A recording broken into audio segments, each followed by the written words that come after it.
ഏതൊരു സ്ത്രീയെ സംബന്ധിച്ചോളം അവളുടെ ജീവിതത്തിലെ ഏറ്റവും വലിയൊരു മൊമെന്റ് എന്ന് പറയുന്നത് അത് പ്രഗ്നന്റ് ആയിരിക്കുക, അല്ലെങ്കിൽ താൻ ഒരു മദർ ആയിരിക്കുക, പാരന്റ് ആയിരിക്കുക എന്ന് പറയുന്നതാണ്. ചില ആൾക്കാർക്ക് പ്രഗ്നൻസി ടൈമിൽ പല ബോഡി പെയിൻസുകൾ, അല്ലെങ്കിൽ സ്മെല്ല്, ടേസ്റ്റ്, ഫുഡ്, ഒരുപാട് ഇഷ്യൂസുകൾ ഉണ്ടാവും. സ്മെല്ല് പറ്റൂല, ഫുഡിന്റെ തന്നെ ഒരുപാട് ഇഷ്യൂസ് ഉണ്ടാവും. ആർക്കും ഒരുപോലെ പ്രഗ്നൻസി ടൈമിൽ ഉണ്ടാവണമെന്നില്ല. ചില ആൾക്കാർക്ക് ഒന്നും ഉണ്ടാവില്ല, ചില ആൾക്കാർക്ക് ഭയങ്കര ബുദ്ധിമുട്ടുകളാണ് ഉണ്ടാവും.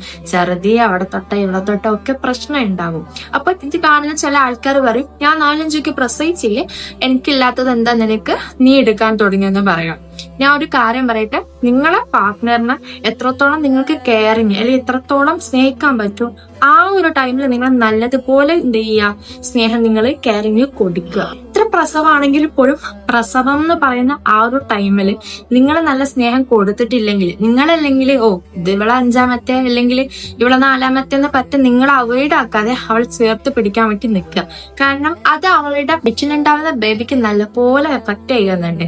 നമ്മള് പ്രഗ്നന്റ് ആയിരിക്കുമ്പോൾ എന്താണോ നല്ലത് ചെയ്യുന്നത്, അതുപോലെ ആ കുഞ്ഞെന്ത് ചെയ്യും, അതിൽ നിന്ന് സെൻസ് ചെയ്യാൻ വേണ്ടി നിൽക്കും. നമ്മള് ഫോൺ കാണുകയോ അല്ലെങ്കിൽ മറ്റ് എന്തെങ്കിലും മോശമായിട്ടുള്ള കാര്യങ്ങൾ ചെയ്യുമ്പോൾ ആ കുട്ടി എന്ത് ചെയ്യും, അതുപോലെ സെൻസ് ചെയ്യും.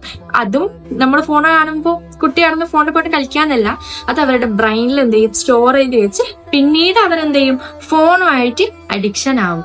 സോ നമ്മൾ പ്രഗ്നന്റ് ആയിരിക്കുമ്പോൾ എത്രത്തോളം ഹാപ്പി ആയിട്ട് അല്ലെങ്കിൽ എത്രത്തോളം കെയർഫുൾ ആയിട്ട് ഇരിക്കാൻ പറ്റുമോ അത്രത്തോളം ഇരിക്കുക.